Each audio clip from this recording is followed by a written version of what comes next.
Hello and welcome to a new video on the Tesla Model Y. This is the rear wheel drive. So it has one motor on the rear here and it has an LFP battery, which is another battery chemistry than many are used to. And it's built at Giga Berlin.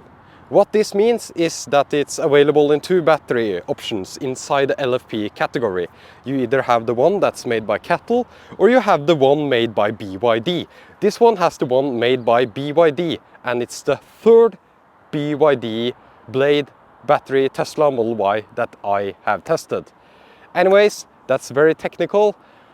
Today I'm going to talk about why this specific car is the best electric car for beginners.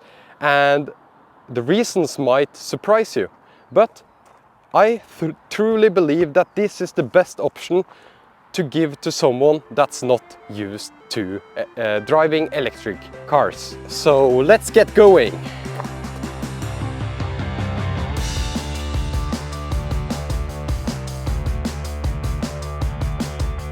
A nice thing about this specific Tesla is the charge limit. So you know that I talked about the charge limit before. You set a charge limit of 80 or 90% in normal electric cars. In this specific Tesla you are able to set the charge limit to 100%. And in my opinion this makes much more sense for beginners. They charge their tablet, phones and the laptops to 100%. Why not their electric car? It doesn't make sense to go and tell them, yeah, you have to charge to 80% daily. To be honest, they would probably listen to you, but you know, it's scary new technology, and when people get this kind of fear around keeping the battery percentage at a specific place, they get turned off, and that's just the nature of it. You can't change that. But with this car you can keep the car at 100% at the charge limit, because it is an LFP pack. And I'm not saying it should stay at 100% for a long time or whatever, but when you charge at night, it'll finish in the morning, and when you go to work, you will use it quite fast, and it'll have a limited time at 100% anyways. And yeah, since I mentioned that this is an LFP pack, it doesn't degrade that much at high state of charge. It has a pretty flat voltage. So you can keep the charge limit at 100%. It's just to make it simple, you can tell the people that buy this car and they are not used to driving EVs, keep the charge limit at 100%. And depending on their habits, it'll be totally fine for the battery. In most cases, it will be totally fine. So just to give an example for my mother, I set up like off-peak charging at night. And it finishes in the morning and she immediately goes to work, and it doesn't stay at 100% for too long. And even if it stays at 100% for a little while, it is less hurtful to the battery than an NCMA battery, which comes in the long range Model Y and the performance Model Y. And most other electric vehicles have some kind of chemistry that needs to have a lower daily charge limit, because it doesn't it'll degrade faster if you have the charge limit to 100%. So that's a nice thing for beginners. You can simply tell them, just keep the charge limit at 100%, plug in when you go to sleep. Super simple, and they don't need to adjust the charge limit at all, which you would have to do if you have for example, a Model Y long range for daily charging, and you are going on a long trip and you want to use the range that you paid for in the Model Y. You want to charge 100%. You need to change the charge limit, and then they'll forget to change it back. In Europe, the warranty is the same for the standard range and the long range at the moment. I call this the standard range, but Tesla just calls it the Model Y, so keep that in mind. 192,000 kilometers is the battery and drive unit warranty, or 8 years, whatever you hit first. And it's the same for the long range and this one. This makes sense for Tesla to do, because LFP batteries like there is in this one is known to be quite robust. And to be honest, the long range would have probably a higher failure rate than this one anyways, but it's nice to see that the warranty is exactly the same. And a warranty is kind of like, just to tie it in with the beginner's point, warranties are very, very important for beginners, I would say.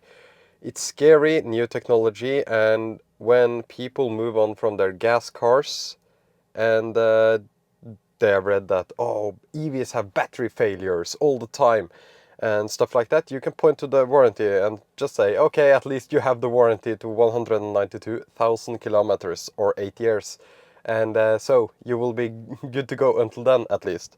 And even if they're scared of a battery failure or other expensive things with the drive unit of the Tesla, at least you can point to a warranty, and it's a peace of mind for someone buying an electric car for the first time. This car also has the premium sound system. This specific Model Y with the BYD Blade battery, like I've shown many times before how you can find out if it has the BYD Blade battery, this one is exclusively from Giga Berlin, the German Tesla factory. Anyways, this battery is kinda strange thermally. You don't really need to precondition before the fast charger.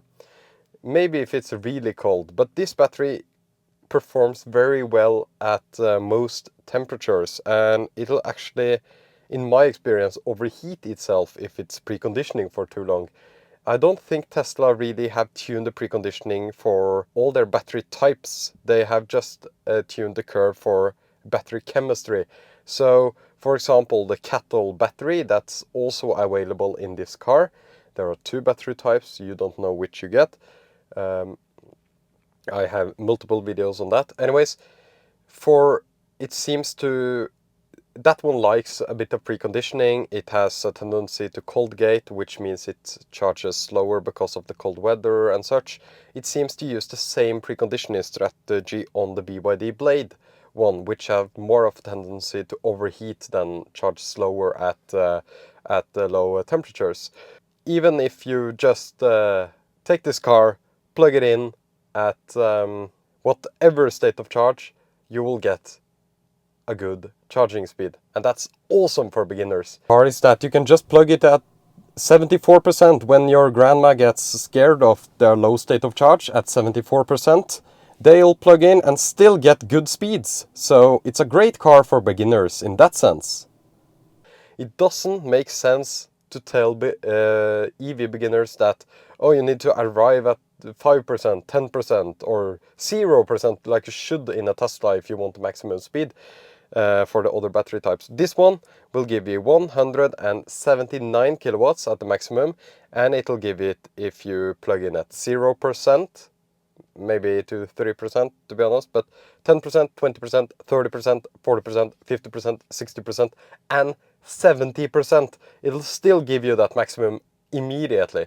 It won't hold it long at 70%, of course, because charging rate drops off quite fast, but this is more similar to like a petrol car or a diesel car. You just fill it up whenever you want, when you have the time, and yeah, it's easier. It's way easier to understand that, yeah, you can just top up a little bit. It's completely fine. And that's super nice about this specific car and why I recommend it for beginners. In conclusion, this specific Model Y is perfect for beginners because of its lack of charging rules, predictable charging speed at any state of charge, and that it ships with the same goodies as the long range. In addition, this Model Y is easy to drive and has a ton of storage, like all Model Ys. Do you agree with me? Leave a comment on it. If you are interested in the trunk mats you see in this clip, check out the link below.